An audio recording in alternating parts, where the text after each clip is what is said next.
You, John Fitzgerald Kennedy, do solemnly swear. I, John Fitzgerald Kennedy, do solemnly swear.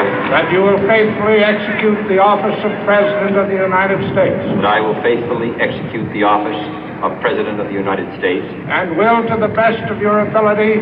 And will, to the best of my ability. Preserve, protect, and defend the Constitution of the United States. Preserve, protect, and defend the Constitution of the United States. So help you God.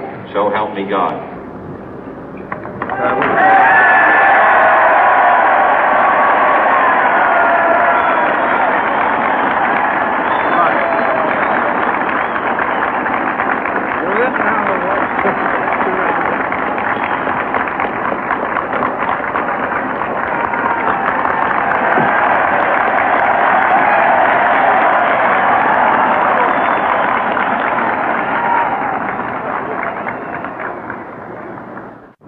Vice President Johnson, Mr. Speaker, Mr. Chief Justice, President Eisenhower, Vice President Nixon, President Truman, Reverend clergy, fellow citizens.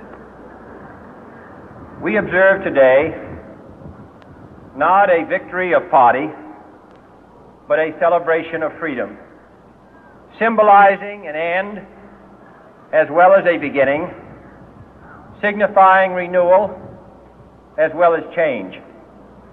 For I have sworn before you and Almighty God the same solemn oath our forebears prescribed nearly a century and 3/4 ago.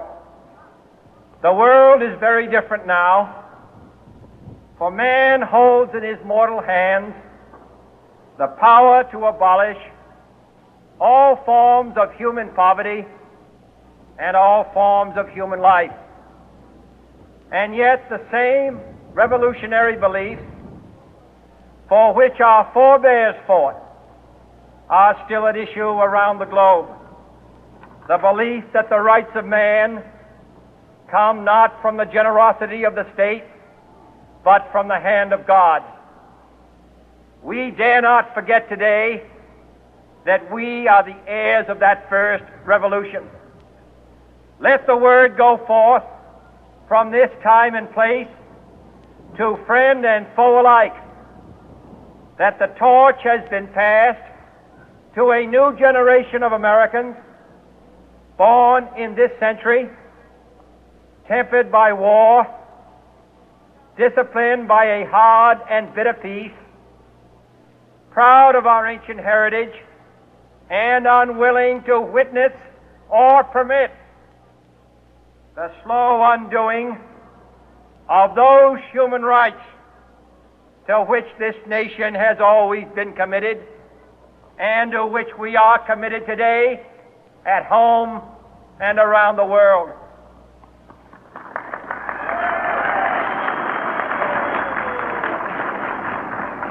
Let every nation know, whether it wishes us well or ill, that we shall pay any price, bear any burden, meet any hardship, support any friend, oppose any foe to assure the survival and the success of liberty.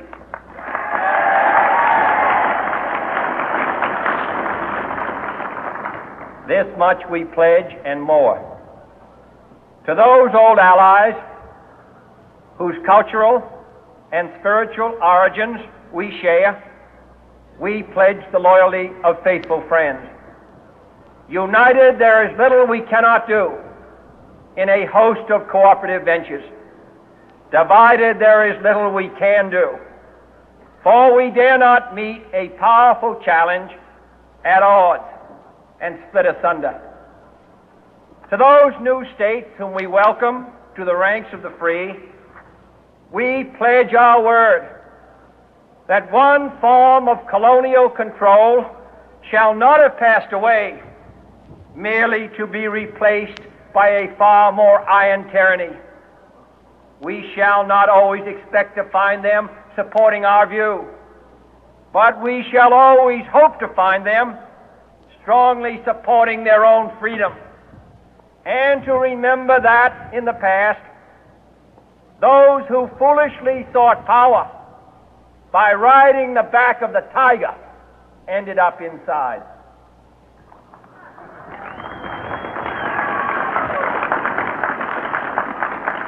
To those people in the huts and villages of half the globe struggling to break the bonds of mass misery, we pledge our best efforts to help them help themselves for whatever period is required, not because the communists may be doing it, not because we seek their votes, but because it is right. If a free society cannot help the many who are poor, it cannot save the few who are rich.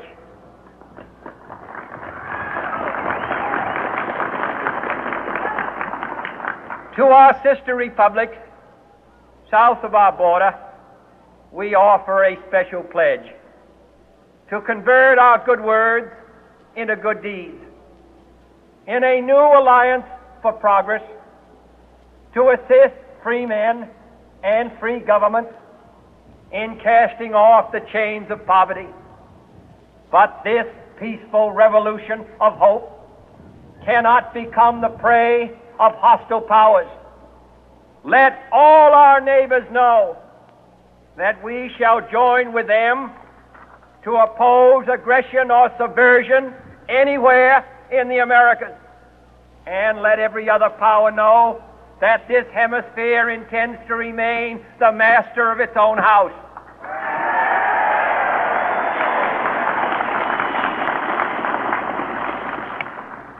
To that world assembly of sovereign states, the United Nations, our last best hope, in an age where the instruments of war have far outpaced the instruments of peace, we renew our pledge of support to prevent it from becoming merely a forum for invective, to strengthen its shield of the new and the weak, and to enlarge the area in which its writ may run. Finally, to those nations who would make themselves our adversary, we offer not a pledge, but a request that both sides begin anew the quest for peace. Before the dark powers of destruction, unleashed by science, engulf all humanity in planned or accidental self-destruction, we dare not tempt them with weakness, for only when our arms are sufficient beyond doubt can we be certain beyond doubt that they will never be employed. But neither can two great and powerful groups of nations take comfort from our present course, both sides overburdened by the cost of modern weapons, both rightly alarmed by the steady spread of the deadly atom, yet both racing to alter that uncertain balance of terror that stays the hand of mankind's final war. So let us begin anew, remembering on both sides that civility is not a sign of weakness, and sincerity is always subject to proof. Let us never negotiate out of fear, but let us never fear to negotiate.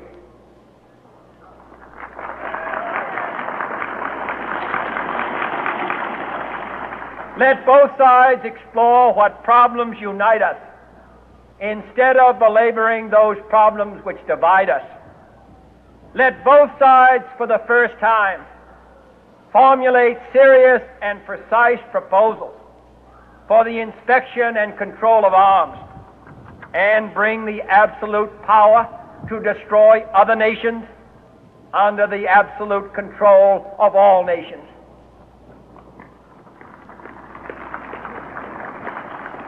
Let both sides seek to invoke the wonders of science instead of its terrors. Together let us explore the stars, conquer the deserts, eradicate disease, tap the ocean depth, and encourage the arts and commerce. Let both sides unite to heed in all corners of the earth the command of Isaiah to undo the heavy burden and let the oppressed go free. And if a beachhead of cooperation may push back the jungle of suspicion, let both sides join in creating a new endeavor, not a new balance of power, but a new world of law, where the strong are just and the weak secure and the peace preserved. All this will not be finished in the first 100 days, nor will it be finished in the first 1,000 days, nor in the life of this administration, nor even perhaps in our lifetime on this planet. But let us begin.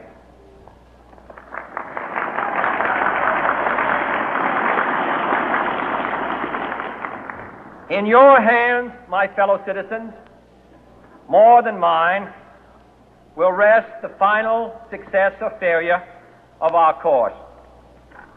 Since this country was founded, each generation of Americans has been summoned to give testimony to its national loyalty. The graves of young Americans who answered the call to service surround the globe. Now the trumpet summons us again, not as a call to bear arms, though arms we need, not as a call to battle, though in battle we are, but a call to bear the burden of a long twilight struggle, year in and year out, rejoicing in hope, patient in tribulation, a struggle against the common enemies of man, tyranny, poverty, disease, and war itself. Can we forge against these enemies a grand and global alliance, north and south, east and west, that can assure a more fruitful life for all mankind? Will you join in that historic effort?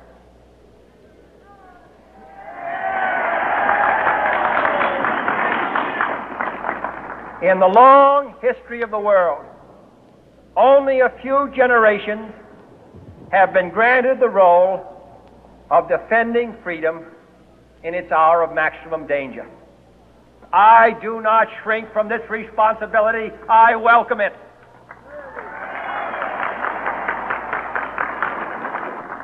I do not believe that any of us would exchange places with any other people or any other generation. The energy, the faith, the devotion which we bring to this endeavor will light our country and all who serve it. And the glow from that fire can truly light the world. And so, my fellow Americans, ask not what your country can do for you. Ask what you can do for your country.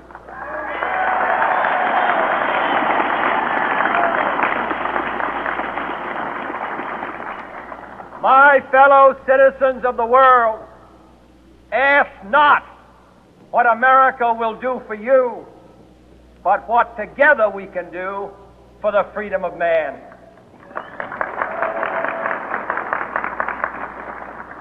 Finally, whether you are citizens of America or citizens of the world, ask of us here the same high standards of strength and sacrifice which we ask of you.